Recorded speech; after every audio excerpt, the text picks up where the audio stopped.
बिस्मिल्लाहिर्रहमानिर्रहीम। आज हम पढ़ने जा रहे हैं embryonic induction and it's mechanism.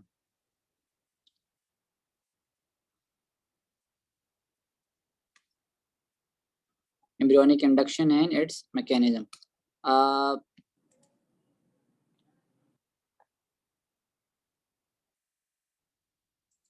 देखें, अब देखिए जीन एम्ब्रियोनिक इंडक्शन क्या होता है और इसका मैकेनिज्म किस तरह से होता है। तो इसमें एक एक्सपेरिमेंट है, वो एक्सपेरिमेंट हम पढ़ते हैं अभी कि एक्सपेरिमेंट देखिए, अभी मैंने आपको ऊपर बताया, इससे पहले टॉपिक पे जो हमने पढ़ा उसके अंदर मैंने आपको बताया कि होता क्या है हमारे पास बेसिकली कि साइटोप्लाज्म के अंदर ऐसी कोई ना कोई चीज होती है, देखो जो मेन चीज है ना, जो मेन काम कर रहा होता है जो चीज, उसके अलावा भी कोई ना कोई चीज मौजूद होती है, कोई ना कोई फैक्टर मौजूद होता है जो कि उस काम को करवाने के लिए रिस्पॉन्सिबल होता है। देखिए, अगर आप कोई पढ़ रहे हैं तो पढ़ तो आप लोग रहे हैं ना, लेकिन आपको पढ़ाने के लिए कोई ना कोई टीचर का होना जरूरी है। बच्चों को कोचिंग में क्यों भेजा जाता है?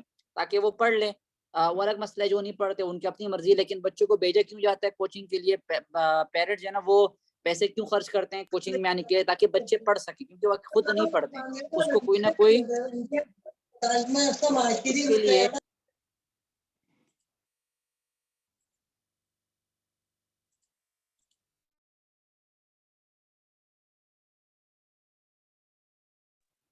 तो उनके लिए क्या होता है कि कोई ना कोई ऐसा फैक्टर मौजूद होता है जिसको हम टीचर कहते हैं, वो क्या करता है, उसको पढ़ाता है। तो सेम काम यहाँ पर मौजूद है। हमारे पास दो साइंटिस्ट है, ये एम्ब्रियोनिक इंडक्शन करवा रहे हैं अभी, यहाँ पर एम्ब्रियोनिक इंडक्शन का मैकेनिज्म करवा रहे हैं। हेंस पेमैन और हेल्ज मैंगोल्ड, सही है ना, इनको मतलब नोबेल प्राइज भी मिला था 1935 में। उन्होंने ये एम्ब्रियोनिक इंडक्शन का एक्सपेरिमेंट किया था। अब उन्होंने किया क्या, देखिए यहाँ पर ये आपके पास मौजूद है, एक एम्ब्रियो मौजूद है, सही है ना। यहाँ पर आपके पास क्या मौजूद है, एक एम्ब्रियो मौजूद है। ये आपके पास एक एम्ब्रियो मौजूद है, ये वाला, ये जो बनी हुई डायग्राम जो बनी हुई, दिस इज एम्ब्रियो। अब इसमें ये जो पार्ट है ना, ये जो सेल है, ये जो कट किया इन्होंने, ये किसके काम है? देखें, ये आपके पास है नर्वस टिश्यू है, ये नर्वस सिस्टम का टिश्यू है, जो कि आगे जाके क्या बनाएगा, नर्वस सिस्टम बनाएगा। क्या बनाएगा? नर्वस सिस्टम बनाएगा। इसके नीचे क्या मौजूद है? नोटोकॉर्ड मौजूद है। इसके नीचे यहाँ पर नोटोकॉर्ड मौजूद है, ये नोटोकॉर्ड मौजूद है यहाँ पर, ये नोटोकॉर्ड बनाएगा आगे जाके, और ये जो है ये आगे जाके क्या बनाएगा, नर्वस सिस्टम बनाएगा। क्या बताया मैंने आपको कि ये एक एम्ब्रियो है। अब एम्ब्रियो में ये जो पार्ट है ये आगे जाके क्या बनाएगा, नर्वस सिस्टम बनाएगा। और ये जो नीचे वाला पार्ट है ये क्या कहलाता है, नोटोकॉर्ड कहलाता है, सही ना, आगे जाके नोटोकॉर्ड बनाएगा। और ये जो पार्ट है, ये जो नीचे वाला पार्ट है, ये जो आपके पास यहाँ नजर आ रहा है, जो यहाँ पर बना के दिखाया हुआ है, ये आगे जाके क्या बनाएगा, बेली बनाएगा, बेली रीजन बनाएगा, सही है ना, बेली का रीजन बनाएगा ये। अब उन्होंने किया क्या, उन्होंने ये किया कि इन्होंने ये वाला जो पार्ट था जो कि आगे जाके क्या बनाएगा, नर्वस सिस्टम बनाएगा, इन्होंने उसको यहाँ से कट किया और उसको उठा के कहाँ लगा दिया, बेली वाले रीजन के अंदर। अब ये बेली वाला रीजन है, उसको उठा के यहाँ पर लाके यहाँ पर इम्प्लांट कर दिया। अब होना क्या चाहिए था, ये जो नर्वस टिश्यू है, जो आपके पास ये जो सेल्स है जो कि आगे जाके नर्वस बनाएगा, ये आपके पास सेल्स है, आगे जाके क्या बनाएगा, नर्वस सिस्टम बनाएगा। अब इसको चाहे मैं कहीं भी रखूं, इसका काम क्या है, नर्वस सिस्टम बनाना, तो इसको आगे जाके नर्वस सिस्टम ही बनाना चाहिए, लेकिन हुआ ऐसा हुआ नहीं। इसने जब इसको यहाँ से निकाले, इस सेल्स को यहाँ पर लाके इम्प्लांट कर दिया, तो हुआ यूं कि जो नर्वस सिस्टम जहां पर बनना था शुरू में, वहीं पर नर्वस सिस्टम बना। देखें, ये ऊपर वाले पार्ट पर ही बना जहां पर इसको बनना था, और वो जो नीचे वाला प्लांट था जिसको हमने टिश्यू ट्रांसप्लांट करवाया था, वहां पर कुछ भी नहीं हुआ, वहां पर कुछ भी नहीं हुआ। क्लियर है? क्या बताया मैंने आपको अभी तक? ये बताया कि हमारे पास दो तीन पोर्शन है यहाँ पर। एक जो पोर्शन है ये वाला पोर्शन, ये नर्वस सिस्टम वाला पोर्शन है, जो कि आगे जाके नर्वस सिस्टम बनाएगा। ये नोटोकॉर्ड वाला पोर्शन है, ये आगे जाके नोटोकॉर्ड बनाएगा। और ये जो है ये बेली रीजन है, ये क्या है, बेली रीजन है। अब उन्होंने क्या किया, यहाँ से सेल उठा के यहाँ पर लाके इम्प्लांट कर दिए। अब वो सेल्स, ये जो सेल्स है, ये वो सेल्स है जिनका काम है नर्वस सिस्टम बनाना। तो होना तो ये चाहिए था कि जब उसको जगह चेंज हो गई, तब भी उसको वहां पर जाके अपना नर्वस सिस्टम बनाना चाहिए था, लेकिन ऐसा हुआ नहीं, ऐसा पॉसिबल नहीं हुआ। बल्कि जो सेल ऊपर मौजूद थी उन्होंने जाके क्या किया, वही काम किया, नर्वस सिस्टम बनाया, न्यूरल प्लेट आगे जाके बना रही, जो कि नर्वस सिस्टम का काम करती है। ये हो गया एक काम। अब इन्होंने क्या किया, ये जो आपके पास एक्टोपिक साइड है ना, इस पे ये फेल्ड हो गया। एक्टोपिक साइड का मतलब क्या होता है, ये जो इसके जो मेन जगह है ना, इससे उठाकर दूसरी जगह पर लगाया, तो यहाँ पर फेल हो गया, यहाँ नर्वस सिस्टम नहीं बना। अब उन्होंने एक और एक्सपेरिमेंट किया, अनदर एक्सपेरिमेंट। अब उन्होंने अनदर एक्सपेरिमेंट क्या किया, इन्होंने ये किया कि इन्होंने देखें, इन्होंने जो नोटोकॉर्ड वाला सेल था ना, नोटोकॉर्ड वाला जो पार्ट था, मैंने बताया एक नर्वस सिस्टम वाला पार्ट था और एक नोटोकॉर्ड वाला पार्ट था। जो नोटोकॉर्ड वाला पार्ट था उसको उठाया, उसको कट किया और लाके बेली वाले रीजन में क्या कर दिया, रख दिया। अब हुआ यूं कि जब इन्होंने देखा तो अब जाके वहां पर नर्वस सिस्टम क्या हो गया, बन गया, न्यूरल प्लेट अब जाके बन गई।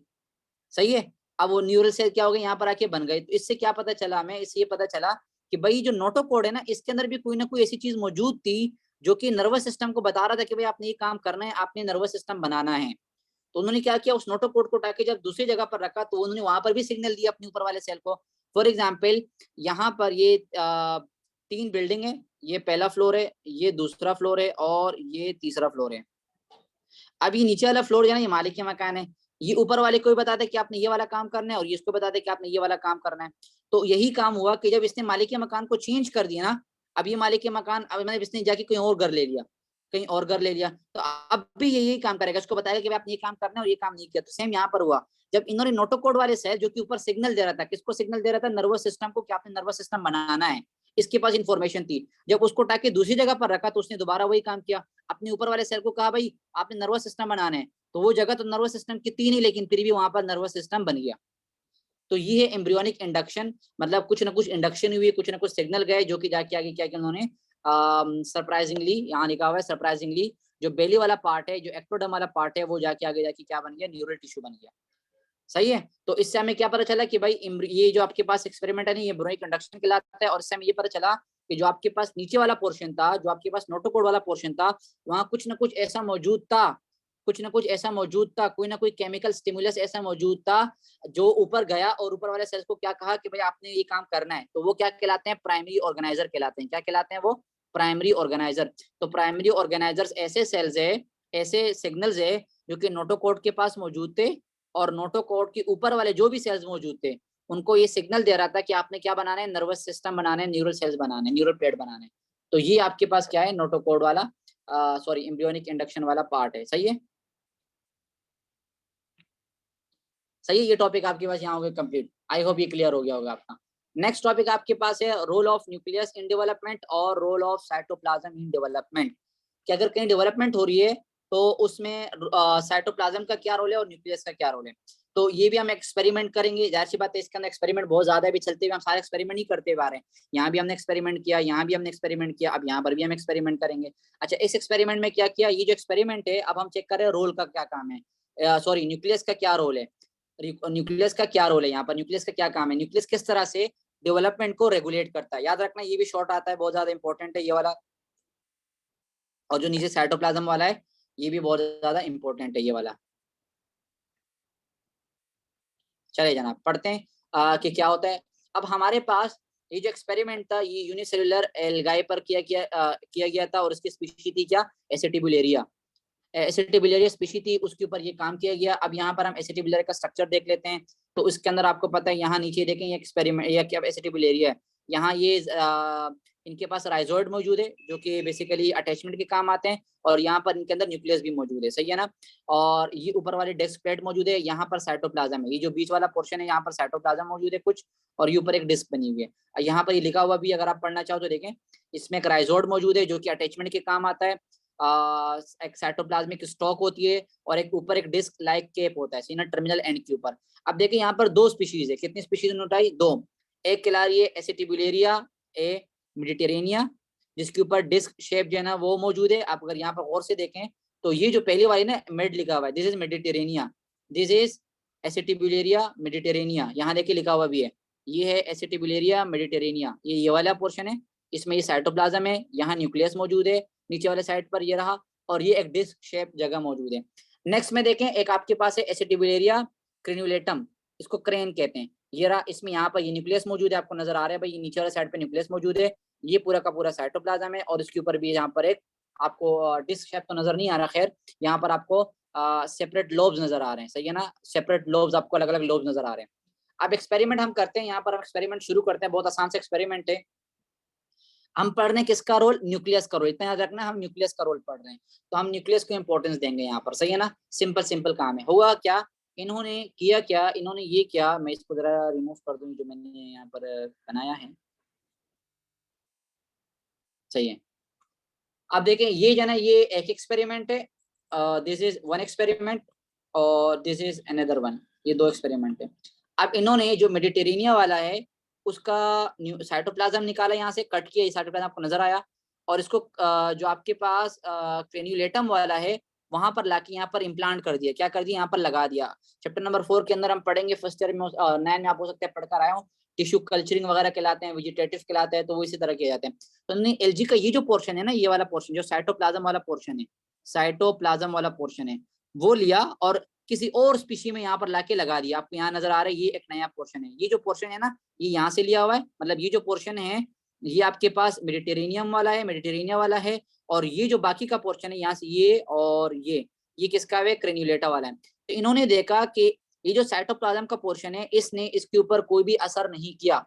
ये पहले भी वैसे लोब्स वाला जो है ना बना रहा था केप, और अभी भी ये लोब वाला केप ही बना रहा है। तो यहाँ पर ये पता चला कि भाई जितनी भी इंफॉर्मेशन थी वो कहाँ से आ रही थी, न्यूक्लियस से आ रही थी, क्योंकि यहाँ पर भी ये न्यूक्लियस मौजूद है सेम वाला, और यहाँ पर भी वही न्यूक्लियस मौजूद है। तो इन्फॉर्मेशन सारी की कहाँ से जा रही थी, न्यूक्लियस से जा रही थी। हम क्या पढ़ रहे हैं, हम रोल ऑफ न्यूक्लियस ही पढ़ रहे हैं कि भाई न्यूक्लियस का ही रोल होता है डेवलपमेंट के अंदर। सेकेंड में क्या किया इन्होंने, सेकेंड में इन्होंने ये किया कि जो क्रेन्युलेटम का थोड़ा सा पार्ट लिया और इसको मेडिटेरेनियन के अंदर लगाया, तो फिर वही काम हुआ। ये जो साइटोप्लाज्म था आपके पास क्रेन्युलेटम का, इसने कोई यहाँ पर काम नहीं किया, वही न्यूक्लियस यहाँ पर मौजूद था, इन्होंने इन्फॉर्मेशन दी और वही आपके पास डिस्क शेप का ही ऊपर डिस्क बनी, कोई भी आपके पास यहाँ पर डिफरेंशिएट नहीं आया। सही है ना। तो इससे हमें पता चलता है कि यहाँ पर लिखा हुआ है, देखें, it supported the idea that the process of development of cap was regulated by the nucleus rather than the cytoplasm. जो केप की डेवलपमेंट है वो कौन रेगुलेट कर रहे हैं, न्यूक्लियस डेवलपमेंट का, न्यूक्लियस उसको रेगुलेट कर रहा है, साइटोप्लाज्म उसको रेगुलेट नहीं कर रहा। क्योंकि अगर साइटोप्लाज्म रेगुलेट करता तो जब हमने साइटोप्लाज्म चेंज कर दिया तो अब इसको यहाँ पर डिस्क शेप बनाना चाहिए था, लेकिन उन्होंने यहाँ पर क्या बनाया, वो लोब वाला शेप ही बनाया है। तो इसका मतलब रेगुलेट कौन कर रहा है, न्यूक्लियस कर रहा है। सेम यहाँ पर जब हमने यहाँ पर ये वाला साइटोप्लाज्म लाके रख दिया, तो अब इसको यहाँ पर क्या बनाना चाहिए था, लोब्स बनाने चाहिए थे, लेकिन अभी भी लोब्स नहीं बने, क्या बने, डिस्क ही बना। तो इससे हमें ये पता चला कि भाई जो रोल है वो न्यूक्लियस का है साइटोप्लाज्म से ज्यादा। लेकिन अब देखें, ये तो हो गया एक, ये आपको समझ में आ गया होगा, आई होप। एक्सपेरिमेंट है छोटा सा, बहुत आसान है। अब हम पढ़ रहे हैं साइटोप्लाज्म का। साइटोप्लाज्म का भी रोल होता है, आप ये जान के हैरत में पड़ जाएंगे कि भाई साइटोप्लाज्म का भी रोल होता है। क्यों?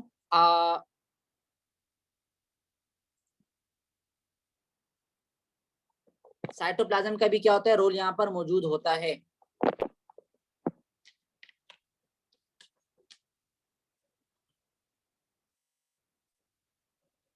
सही है। तो अब देखिए हम पढ़ रहे हैं साइटोप्लाज्म का रोल। अब साइटोप्लाज्म का रोल किस तरह से, अभी देखिए हमने ऊपर पढ़ भी लिया थोड़ा सा, अगर आपको याद हो तो। अभी मैंने आपको बताया कि ये जो नीचे वाले सेल्स हैं नोटोकोड वाले, इनके अंदर कोई ना कोई, लेकिन अभी हम स्पेसिफिक सेल की बात कर रहे हैं। और स्पेसिफिक सेल में साइटोप्लाज्म की क्या रोल है, अब यहाँ पर हम पढ़ेंगे। ये भी याद रखना, शॉर्ट के अंदर आएगा, तो इसको भी जरा अच्छे से मार्क करके रख दीजिएगा आप अपने पास, अगर बाद में आपका काम आ जाएगा। देखिए अब यहाँ पर भी एक्सपेरिमेंट हो रहा है दोबारा। ये नॉर्मल सेल है, ये नॉर्मल आपके पास समझ ले जाइगोट है, और ये एक्सपेरिमेंटल है। अब यहाँ पर 3 पार्ट पाए जाते हैं। ये फ्रॉग का अनफर्टिलाइज्ड ओवम है, इसके अंदर 3 पार्ट है, has an upper pigmented cytoplasmic. ये जो ऊपर वाला पार्ट है ये वाला, ये नंबर 1 पार्ट है, और ये है पिगमेंटेड साइटोप्लाज्म है, साइटोप्लाज्मिक है। और जो नीचे वाला पार्ट है वो योकी हाफ है, ये जो नीचे वाला पार्ट है ये योक है। सही है ना, योकी हाफ ये सेकेंड है। तो ये 2 पोर्शन पाए जाते हैं। जब फर्टिलाइजेशन हो जाती है, जब एग आ जाता है, तो होता है क्या है बेसिकली कि जो अपोजिट पार्ट होता है, जो अपोजिट पॉइंट होता है जहां पर स्पर्म आता है, उसके जो बिल्कुल अपोजिट वाला पार्ट होता है, जो अपोजिट वाले एंट्रेंस होती है, उसमें जो कुछ पिगमेंटेड पार्ट होता है साइटोप्लाज्म का, वो शिफ्ट होता है अपर, ऊपर की तरफ। अगर आप यहाँ पर गौर से देखें तो ये थोड़ा सा ऊपर वाले साइड पर हुआ है। सही है। और इसके पीछे क्या रहते हैं, ग्रे पार्ट रह जाते हैं, जिसको हम क्या कहते हैं, क्रीसेंट। टोटल क्या कहते हैं इसको, ग्रे क्रीसेंट कहते हैं। तो 3 पार्ट हो गए, एक हो गया पिगमेंटेड साइटोप्लाज्म, एक हो गया लोरी योक हाफ, और एक हो गया ग्रे क्रीसेंट। अब यहाँ पर देखे, ये नंबर 1 हो गया, ये जो नीचे वाला पार्ट है ये नंबर 2 हो गया, और ये जो बीच में आपको नजर आ रहा है this is number 3 grey crescent. तो ये 3 चीजें हो गई यहाँ पर। अब एक्सपेरिमेंट हुआ। एक्सपेरिमेंट किस तरह से हुआ कि भाई यहाँ पर आपको पता है जाइगोट बन गया। अब जाइगोट के अंदर क्लेविज बनता है, क्लेविज बन गया, क्लेविज होने के बाद अगर आप इसको अलग अलग करेंगे, देखें आपके पास एक जाइगोट है, जाइगोट के अंदर क्लेविज आता है। अब आपको पता है इधर क्लेविज, लेकिन अगर यहाँ पर ये क्लेविज ज्यादा हो जाता है ना कभी कभी, तो ये वाला पार्ट अलग हो जाता है और ये वाला पार्ट अलग हो जाता है, ये वाला पार्ट अलग हो जाएगा और ये वाला पार्ट अलग हो जाएगा। तो इससे अलग ये ना टेडपोल बन जाएगा और इससे अलग टेडपोल पोल बन जाएगा। हमारी बॉडी के अंदर भी, इंसानों के अंदर भी जो ट्विन्स बनते हैं ना, ट्विन्स, वो भी इस तरह होते हैं। जब जाइगोट के अंदर पहला क्लेविज लगना होता है ना, तो अगर वो क्लेविज ज्यादा हो जाता है तो उसकी वजह से दो अलग अलग जाइगोट बन जाते हैं, और दो अलग अलग जाइगोट जाके अलग अलग ऑर्गेनिज्म बनाएंगे। क्लियर है यहाँ पर? तो ये हो गया एक पार्ट। अब सेकंड पार्ट के अंदर देखिए, एक साइंटिस्ट है हैंस पेमेन, इन्होंने ये एक्सपेरिमेंट किया था, मतलब थोड़ी गलती सी हो गई थी, जैसी भी था, इसको यहाँ पर कट लगाना था। देखिए, इसको यहाँ पर कट लगाना था यूं करके। अब इसने कट जो है ना यहाँ पर यूं नहीं लगाया, इसने कट अलग तरीके से लगाया। कट देखिए, अगर आप ये देखिए, यूं समझ ले कि ये वाला कट 90 डिग्री पर है ना, तो इसको फिर मूव करके पूरा जो ना यूं है, ये इसका ऊपर वाला पार्ट है। अब यहाँ पर इसका ऊपर वाला पार्ट यहाँ पर आ गया, तो उन्होंने कट यूं लगाया गलती से। अब उसमें हुआ यूं कि जितना भी ग्रे क्रिसेंट था ना, वो एक ही पोर्शन में आया, दूसरी पोर्शन में ग्रे क्रिसेंट आया ही नहीं। सारा का सारा पोर्शन कहाँ पर है? यहाँ पर मौजूद है। याद रखना, ये ग्रे क्रिसेंट किसका है? साइटोप्लाज्म का है। किसका है? ये साइटोप्लाज्म का है। बाकी न्यूक्लियस का पोर्शन यहाँ पर भी पूरा का पूरा मौजूद है, और यहाँ पर भी पूरा का पूरा मौजूद है। अब जिस पार्ट में ग्रे क्रिसेंट आया, वो पूरा का पूरा क्या हो गया? टेटपोल बन गया। लेकिन जिस पार्ट में ग्रे क्रिसेंट नहीं आया, वो जाके कोई भी टेटपोल नहीं बना, बल्कि वो सेल तो आगे जाके डिफरेंशिएट ही नहीं हुए। और इस तरह से हमें पता चला कि जो आपके पास साइटोप्लाज्म है, उसका भी कुछ ना कुछ रोल होता है डेवलपमेंट के अंदर। क्योंकि अगर साइटोप्लाज्म का रोल नहीं होता, तो यहाँ पर भी आपको टेटपोल नजर आता, लेकिन यहाँ पर टेटपोल नजर नहीं आया। क्लियर है? क्यों? क्योंकि नॉन क्रिसेंट जो पार्ट है, वो आपके पास कन्वर्ट नहीं हुआ ऑर्गेनिज्म के अंदर। क्लियर है? इतनी बार समझ में आ गई आपको? तो ये हो गए दो एक्सपेरिमेंट। यहाँ पर ये हो गया आपके पास रोल ऑफ साइटोप्लाज्म। अब नेक्स्ट आपके पास है एजिंग का फैक्टर। अब एजिंग क्या है आपको पता है, वक्त के साथ साथ जो एजिंग होती है वही है एजिंग। ये दो टॉपिक रह गए लास्ट पे, रीजनरेशन वाला, फिर मैं आप लोग को ऑफ दे दूंगा, सही है ना? बस थोड़ा सा और पढ़ लेते हैं। ये एजिंग आ गया। अब एजिंग क्या है आपको पता है, ये तो सिंपल से अच्छा, इसका भी शॉर्ट आ जाता है। और इसमें शॉर्ट में ये दो टाइप्स है ना, इसके जो जेनेटिक ओरिजिन है और कुछ जीन म्यूटेशन से होता है, तो ये भी आपको याद रखना है। अब इसमें है क्या, देखें, हमारे जो वक्त के साथ साथ क्या होता है, हमारा जो मल्टीसेलुलर एनिमल्स की जो बॉडी होती है ना, उसमें डिटोरेशन हो रही है, ऐसे ऐसा बॉडी जो है ना खराब होने लग जाती है, इसको हम एजिंग कहते हैं। क्या कहते हैं? एजिंग। अब देखिए, जैसे हमारे पास लाइफ की स्टडी को हम क्या कहते हैं? वो बायोलॉजी कहते हैं। इसी तरह एनिमल्स की स्टडी को हम जोलॉजी कहते हैं। प्लांट्स की स्टडी को हम बॉटनी कहते हैं। इसी तरह जो एजिंग की स्टडी है ना, इसको हम क्या कहते हैं? जेरोंटोलॉजी। क्या कहते हैं? ये एमसीक्यूज आता है, इसका एमसीक्यूज आता है, तो मार्क इट डाउन। जेरोंटोलॉजी क्या कहते हैं? इसको हम जेरोंटोलॉजी कहते हैं। अच्छा, याद देखें, एजिंग में क्या होता है, हमारे पास सेल्स की ना ब्रेकडाउन स्टार्ट हो जाती है, स्ट्रक्चरली भी वो खराब होने लग जाते हैं, और फंक्शनली भी स्टार्ट खराब हो जाता है वो आहिस्ता आहिस्ता, क्योंकि स्ट्रक्चरल चेंजेस आने लग जाते हैं। पहले जैसे सेल था, अब वैसे नहीं रहता। सही है? अब यहाँ पर देखिए, कुछ लिखा हुआ है नीचे के कुछ साइंस होते हैं, जैसे कि लॉस ऑफ हेयर पिगमेंटेशन, आपको पता है व्हाइट हो जाते हैं। इसी तरह स्किन रिंकल्स हो जाए स्टार्ट हो जाते हैं, फेस के ऊपर जाने रिंकल स्टार्ट हो जाते हैं। Small pigmented area in the skin, सही है ना, ये भी फेस के ऊपर आते हैं। इसलिए वीकनेस हो जाती है बूढ़े लोगों में। फेट डिपोजिशन स्टार्ट हो जाती है। पुअर विजन हो जाती है, नजर कमजोर हो जाती है। ग्रेजुअल लॉस ऑफ मेमोरी, यादाश्त कमजोर होने लग जाती है। इसके अलावा इंक्रीज ससेप्टेबिलिटी टू डिजीज, बीमारियां स्टार्ट हो जाती है, बीमारियां जनाब ज्यादा लगती है। डेवलपमेंट ऑफ जेनरेटिव डिजीजेज, कुछ प्रोग्रेसिव डिटोरेशन का मतलब है आहिस्ता आहिस्ता सेल जो है ना वो खराब होने लग जाता है, आहिस्ता आहिस्ता जो है ना ऑर्गेनिज्म, जैसे बुढ़ापा आहिस्ता आहिस्ता आता है ना, आपको पता है कि उनकी जो कमजोरी है वो बढ़ती जाती है, जो प्रॉब्लम्स आने स्टार्ट हो जाती है, उसको डिटोरेशन कहते हैं। डिटोरेशन का मतलब बेसिकली होता है खराब होना, सही है? तो बॉडी आहिस्ता आहिस्ता क्या होती है? डिटोरेट होना स्टार्ट हो जाती है। तो कुछ डिजीजेज है, ऑस्टियोपोरोसिस है, अर्थराइटिस है, दोनों में पढ़ा चुका हूँ, तो ये भी आहिस्ता आहिस्ता क्या होती है? वक्त के साथ साथ आती है। तो ये आपके पास हो गया एजिंग। अब इस एजिंग के यहाँ पर कुछ फैक्टर्स है, इंटरेस्टिंग फैक्टर है। अब एग्जैक्ट कॉज अभी हमें नहीं पता, याद रखना, एग्जैक्ट कॉज अभी अननोन है, लेकिन फिर भी दो फैक्टर्स हमारे पास दिए हुए पेपर में आते हैं। एक है जेनेटिक ओरिजिन के, और एक आपके पास है जीन म्यूटेशन। जेनेटिक ओरिजिन का मतलब क्या है कि भाई ये जेनेटिकली प्रोग्राम्ड हुए होते हैं। हमारे पास ये दो साइंटिस्ट है, लियोनार्ड हेफलिक। प्रोग्रेसिव ड्यूरेशन का मतलब होता है वक्त के साथ साथ आहिस्ता आहिस्ता बॉडी का खराब होना। वक्त के साथ साथ बॉडी का आहिस्ता आहिस्ता खराब होना। प्रोग्रेसिव कहते हैं ऐसे ऐसा बढ़ते जाता है, और डिटोरिएशन का मतलब होता है खराब होना।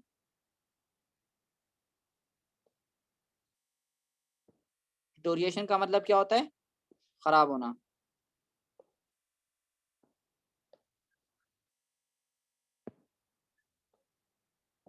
अब आपको समझ में आ गया डिटोरिएशन का मतलब या नहीं?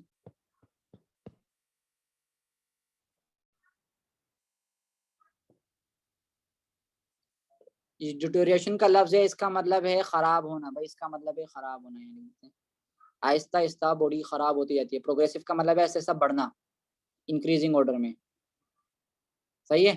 तो उसको कहते हैं एजिंग। और एजिंग का तो इंग्लिश का लफ्ज है एजड होना, आहिस्ता आहिस्ता उम्र का बढ़ना। तो ये और ऐसे जो प्रॉब्लम आती है, तो इसके दो प्रॉब्लम है, दो वजूहात है। कितनी वजूहात हमने अभी तक पढ़े? दो। तो जो लियोनार्ड हेफलेके और पॉल मोर हेड है, इसने कुछ एक्सपेरिमेंट परफॉर्म किया था। इन्होंने क्या किया था? इन्होंने नॉर्मल सेल्स के, नॉर्मल एम्ब्रियोनिक ह्यूमन सेल को कल्चर किया था, सही है ना, उसको ग्रो करवाया था। अब इन्होंने देखा कि भाई जो सेल है हमारे पास, फॉर एग्जाम्पल एक सेल है, ये 50 मरतबा डिवाइड हुआ। कितने मरतबा डिवाइड हुआ? एक, मतलब एक से दो बन गए, फिर उनसे चार बन गए, इससे चलते चलते चलते चलते 50 मरतबा ये एक सेल जाके डिवाइड हुआ। कितने मरतबा डिवाइड हुआ? 50 टाइम्स। ये एमसीक्यूज में आ सकता है, सही है ना। और फिर उसने डिवीजन स्टॉप कर दी और इस तरह वो क्या हो गया? मर गया। तो इससे हमें क्या पता चला कि भाई जो हमारे पास डेवलपमेंट है वो प्री प्लान्ड है। वो क्या है? प्री प्लान है, वो पहले से प्रोग्राम्ड है। वो हमारे पास प्रोग्राम्ड होता है जेनेटिकली, हमारे जीन्स के अंदर वो मौजूद होता है कि आपने इतने वक्त तक मल्टीप्लाई करना है, उसके बाद आपने क्या हो जाना है? मर जाना है। तो ये हमारे पास है जेनेटिक ओरिजिन। सेकेंड हमारे पास है जीन म्यूटेशन। जीन म्यूटेशन का मतलब क्या है? मैं चैप्टर नंबर 8 के अंदर ही पढ़ाऊंगा। म्यूटेशन का मतलब है चेंज आना, जीन के अंदर चेंज आना। किसकी वजह से चेंज आ सकता है? ये कुछ ड्रग्स की वजह से भी आ सकता है, और इसके अलावा हमारे पास ड्रग्स हो सकती है, कुछ केमिकल्स हो सकते हैं, फ्री रेडिकल्स हो सकते हैं। क्या हो सकते हैं? कुछ फ्री रेडिकल्स होते हैं। फ्री रेडिकल्स आप ऑर्गेनिक केमिस्ट्री में पढ़ते होंगे, जिसके अंदर इलेक्ट्रॉन की कमी होती है ना, उसको फ्री रेडिकल्स कहते हैं। तो उसकी वजह से भी हमारे सेल की फंक्शनिंग जो है ना वो खत्म होती जाती है, और एजिंग जो है ना हमारे पास बढ़ती जाती है। क्योंकि ये जो फ्री रेडिकल होते हैं ना, ये जाके डीएनए के ऊपर अटैक करते हैं, और डीएनए जो है ना वो खराब हो जाता है। अब ये डीएनए के खराब होने को हम क्या कहते हैं? जीन म्यूटेशन कहते हैं। जीन जो है ना वो खराब होने लग जाते हैं। कुछ चीजें हमारे पास जिससे हम इसको कम कर सकते हैं, अगर हम लो फैट डाइट लें, एरोबिक रिस्पायरेशन ज्यादा करें, और हम एक्सरसाइज अच्छी तरीके से करें, तो इससे हमारी जो एजिंग का जो दौरानिया है ना वो थोड़ा सा बढ़ जाएगा, सही है ना। तो ये थोड़ी सी अच्छी डाइट लेना भी जरूरी होती है। तो ये हम कर सकते हैं, सही है ना। अच्छा, नीचे हमारे पास लास्ट टॉपिक है। अच्छा, यहाँ पर एक और चीज याद रखना, सुपर ऑक्साइड डाइम्यूटेज एंड कैटेलेज। ये हमारे पास दो किस्म के एंजाइम्स है जो कि मेटाबॉलिक रिएक्शन को बढ़ाते हैं, और इस तरह से क्या होता है, हमारी you grow old before time. और ये क्या करते हैं हमें, मतलब जितने टाइम में हमें बूढ़ा होना है उससे ज्यादा बूढ़े होंगे, अगर ये उससे जल्दी बूढ़े हो जाएंगे। अगर ये दो एंजाइम बहुत ज्यादा रिलीज होंगे ना, तो आपकी जो मेटाबॉलिक रिएक्शन है वो ज्यादा होंगे। जब वो ज्यादा होंगे तो आप जो है ना वक्त से पहले ही ना वो बूढ़े हो जाओगे। ये क्या करते हैं, H2O2 को, या टॉक्सिक बाय प्रोडक्ट है, उसको तोड़ता है, और उससे फ्री रेडिकल बनता है। क्या बनते हैं? Free radical. अभी हमने पढ़ा, ये फ्री रेडिकल होगा वो क्या करेगा? डीएनए के ऊपर अटैक करेगा, जीन म्यूटेशन होगी। जब जीन म्यूटेशन होगी तो इससे क्या होगा? हमारा एजिंग प्रोसीड होगी, सही है ना। तो अगर हम ऐसे केमिकल इस्तेमाल करें, क्या नाम है, जैसे लिखा हुआ है सुपर ऑक्साइड डाइम्यूटेज और कैटेलेज, ऐसे केमिकल इस्तेमाल करें जो कि इनको क्या करे? खराब करे। मतलब ये जो आपके पास दो एंजाइम बने हुए हैं शुरू में, वो आके इनके ऊपर अटैक करे और इनको पहले से ही डिस्ट्रॉय कर दें, तो हमारे पास H2O2 जो है ना वो टूटेगा नहीं, O2 नेगेटिव के अंदर। और जब ये नहीं टूटेगा तो फ्री रेडिकल नहीं बनेगा। जब फ्री रेडिकल नहीं बनेगा तो हमारी बॉडी एजिंग की तरफ नहीं जाएगी, सही है। लास्ट टॉपिक आपके पास है रीजनरेशन। What is regeneration? देखें, बॉडी आपको पता है कि ऑर्गेनिज्म के अंदर रीजनरेशन की पावर होती है। जब कोई भी पार्ट वो लूज करता है तो वो ऐसे ऐसे खुद ब खुद बनना स्टार्ट हो जाता है, सही है ना। दोबारा ऐसे ऐसे वो चीज आने लग जाती है, तो उसका हम रीजनरेशन कहते हैं, दोबारा बनना, सही है। तो ये ऑर्गेनिज्म के अंदर ये एबिलिटी होती है कि वो लॉस पार्ट को रिकंस्ट्रक्ट कर सकते हैं। एक चीज याद रखना, जितना सिंपल ऑर्गेनिज्म होगा ना उतनी रीजनरेशन की पावर बहुत ज्यादा ही होगी, और जितना कॉम्प्लेक्स होगा ना उतनी रीजनरेशन की पावर क्या होगी? कम होती जाएगी। तो यहाँ पर एग्जाम्पल लिखी हुई है, देखें, greater regeneration power than the advance one. अगर सिंपल ऑर्गेनिज्म है तो उनके अंदर रीजनरेशन की पावर ज्यादा होगी। एग्जाम्पल यहाँ से शुरू हुई है। स्पंजेस आपको पता है, चैप्टर नंबर 10 में आप लोगों ने पढ़ा है, फर्स्ट ईयर के अंदर सबसे सिंपल होते हैं पोरिफेरा, तो इसके अंदर सबसे ज्यादा जो है ना रीजनरेशन की पावर होती है। फिर हाइड्रा आ गया या स्टारफिश आ गया। हाइड्रा निडेरिया के ताल्लुक रखता है, स्टारफिश एकानोडर्मेटा के साथ ताल्लुक रखता है।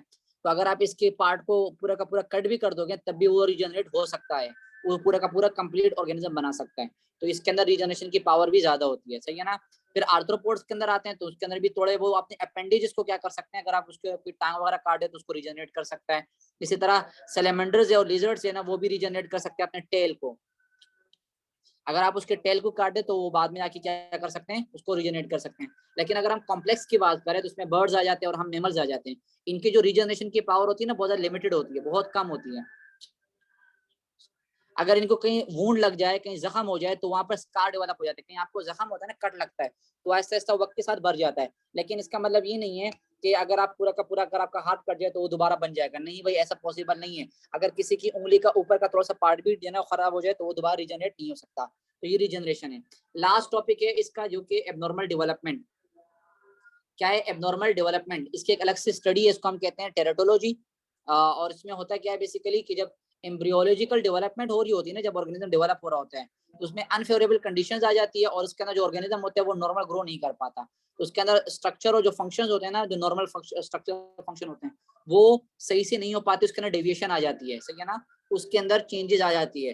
तो उसको हम क्या कहते हैं? एबनॉर्मल डेवलपमेंट कहते हैं। इसमें देखें यहाँ पर ये एबनॉर्मल डेवलपमेंट कब हो सकती है, कैसे हो सकती है, तो यहाँ पर कुछ लिखा हुआ देखें।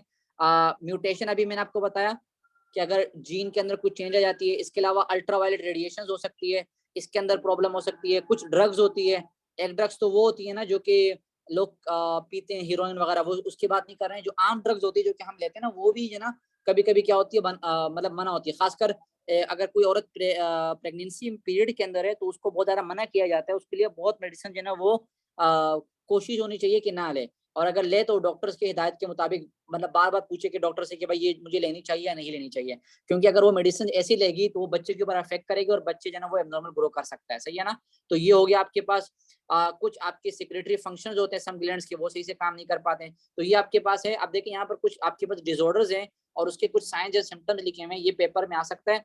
और यहाँ पर ये देखें, microcephaly, cleft lip and palate, polydactyly, dextrocardia, sickle cell anaemia, ये 5, Turner syndrome, Klinefelter, Down, haemophilia और थैलेसीमिया। 10 बीमारियां हैं, और भी बहुत सारी होती है कि यहाँ पर 10 हैं। अब माइक्रो का मतलब होता है स्मॉल, सिफेली का मतलब होता है हेड। तो उसमें क्या होता है? स्मॉल स्कल बनता है। नॉर्मल बॉडी तो बनती है, आप लोगों ने देखा होगा कुछ आप लोगों ने कहीं ना कहीं तो इनको भीख मांगते हुए देखा होगा। होता है क्या है बेसिकली, सर जो है ना वो छोटा रह जाता है और पूरी बॉडी जो है ना वो बड़ी हो जाती है, तो बच्चों की तरह एक करते हैं, तो उसको हम माइक्रोसेफेली कहते हैं, सही है ना। तो हो गई पहली बीमारी। Cleft lip and palate. Lip और पैलेट जो आपके पास है उसमें क्लेफ्ट आता है, कट लगता है, सही है ना। देखिए जो अपर लिप है और जो रूफ है माउथ का, सही है ना, उसके अंदर गैप आता है। लिप जो है ना वो स्प्लिट हो जाती है और जो माउथ का रूफ है उसके अंदर गैप आते हैं। अगर मैं आपको ये क्लेफ्ट लिप एंड पैलेट दिखा सकूं, क्लेफ्ट पैलेट एंड, देखें ये ये देखें ये, तो ये बीमारी होती है इस तरह से। देखें ये क्लेफ्ट लिप है, सही है ना, ये लिप का कटा हुआ यहाँ पर, ये इसका जो है लिप वो सॉरी लिप है। और अगर आप इसको देखें तो इसके अंदर ये ऊपर का जो है ना, ये जो ऊपर का माउथ का ऊपर का हिस्सा है ना, ये कटा हुआ है। तो ये जो है ना आपके पास प्लेट है, सही है ना, पैलेट है। और अगर मैं माइक्रोसेफेली दिखाऊं आप लोगों को, तो माइक्रोसेफेली, हाँ ये देखें, हाँ ये देखें, ये एक नॉर्मल है और इसका जो है ना सर इतना छोटा हो जाता है। देखें ये आपके पास है, सही है ना। तो ये बीमारी होती है। अगर आप यहाँ पर इस बेबी को देखें तो इसका सर बहुत ज्यादा छोटा है। तो this is microcephaly, this is microcephaly. आप यहाँ पर देखें बिल्कुल एक नॉर्मल है, लेकिन इसका सर देखिए कितना ज्यादा छोटा है। तो दिस इज माइक्रोसेफेली, सही है ना, हेड सही से ग्रो नहीं कर पाता।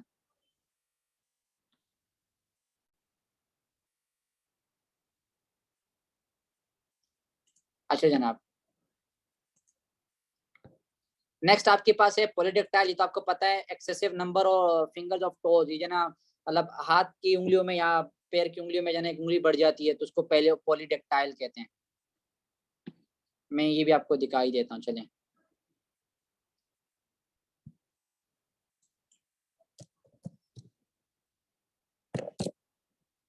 ये देखें, 1 2 3 4 5 और ये एक एक्स्ट्रा, यहाँ पर भी एक एक्स्ट्रा, इसी तरह यहाँ पर भी हो सकता है एक्स्ट्रा।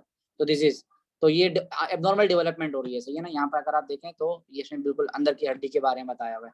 तो ये एबनॉर्मल जो है ना डेवलपमेंट हो सकती है, सही है। तो ये हो गया आपके पास डेक्स्ट्रोकार्डिया। इसमें heart towards right side of the chest. देखिए आमतौर पर हमारा हार्ट जो है ना वो लेफ्ट साइड पर होता है, लेकिन डेक्स्ट्रोकार्डिया में जो हार्ट होगा वो आपके राइट साइड पर आ जाएगा। तो ये भी बीमारी है। इसके अलावा सिकल सेल एनीमिया है। इसमें क्या होता है, जो आरबीसी का शेप होता है ना, असल शेप वो खराब हो जाता है, एबनॉर्मल शेप हो जाता है। आरबीसी का जो है ना नॉर्मल शेप से हटकर दूसरा शेप बन जाता है।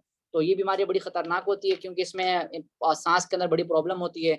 जो आरबीसी होती है ना वो सही से कैरी नहीं कर पाती, मतलब उसके अंदर हेमोग्लोबिन सही से काम नहीं कर पाते।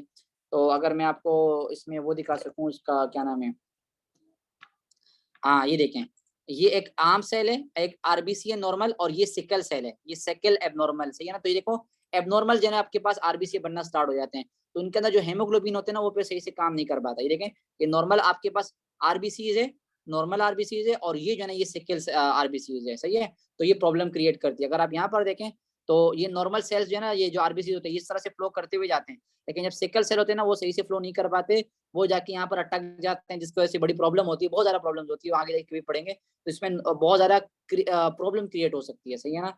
तो ये एक और बीमारी है। फिर आपके पास है टर्नर सिंड्रोम, ये फीमेल के अंदर सेक्सुअल डिफेक्ट आता है। क्लिनफेल्टर सिंड्रोम मेल के अंदर सेक्सुअल डिफेक्ट आता है। Down syndrome mental and physical retardation. अब ये जो आपके पास है ना टर्नर सिंड्रोम, क्लाइनफिल्टर सिंड्रोम और डाउन सिंड्रोम, ये मैंने एवरेस्ट वालों को तो बता दिया है, लेकिन जो मास्टर्स वाले हैं उनको मैं बता दूंगा, सही है ना। और ये चैप्टर नंबर 7 के अंदर हम डिस्कस करेंगे, चैप्टर नंबर 7 के अंदर हम इसको डिस्कस करेंगे। ये बेसिकली जो डाउन सिंड्रोम है ना, इसमें 21st जो पेयर होता है क्रोमोसोम का वो खराब हो जाता है, और इसमें जो है ना मेल जो है ना वो सही से काम, मतलब male X X Y condition हो जाती है, एक्स एक्स वाई की कंडीशन हो जाती है, और टर्नर में एक्स नॉट की कंडीशन हो जाती है। तो ये जो कंडीशन है ना इसको हम डिस्कस करेंगे, ये बीमारियां है और ये भी एबनॉर्मल कंडीशंस के अंदर आते हैं। हीमोफीलिया, दोबारा एबिलिटी और inability of the blood to clot. इसमें क्या होता है, देखिए अगर कहीं पर आपको कट लगता है ना तो ये जरूरी है कि वो क्लट जो है ना, वो जो आपको कट है वो दोबारा जम जाए। अगर वो नहीं जमेगा तो इससे बड़ी प्रॉब्लम हो सकती है, तो वो हीमोफीलिया कहलाती है, सही, हीमोफीलिया बीमारी कहलाती है। अब ये जिनको ये बीमारी होती है ना, अगर उनको एक आम कट भी लग जाए, छोटा सा कट भी लग जाए, तो उनकी ब्लीडिंग फिर रुकती नहीं है और वो सेम मौत तक जा सकते हैं, तो ये बड़ी प्रॉब्लम होगी। लास्ट जो आपके पास है वो है तेलिसीमिया, और तेलिसीमिया का नाम आप लोग पहले ही सुन चुके हैं। फ्रेजाइल आरबीसी, आरबीसी खराब हो जाते हैं, जिसकी वजह से हेमोलाइटिक एनीमिया होता है, ये भी एक एनीमिया। तेलिसीमिया में क्या होता है, बेसिकली आपके पास ब्लड सही से होगा नहीं, और तेलिसीमिया जो पेशेंट्स होते हैं उनको ब्लड आपको पता है चढ़ाए जाते हैं बार बार, क्योंकि ब्लड सही से नहीं बन पाता। तो ये वही वाली कंडीशन है। तो ये कुछ कंडीशन है, कुछ डिसऑर्डर्स है जो कि आते हैं अगर एबनॉर्मल डेवलपमेंट हो तो। यहाँ पर ये जो चैप्टर्स है हमारे पास कंप्लीट होता है आपका, और यहाँ कुछ की पॉइंट्स है, की पॉइंट जरूर पढ़ा करें, एमसीक्यूज के पॉइंट ऑफ व्यू से जरूर इसको रीड किया करें, सही है।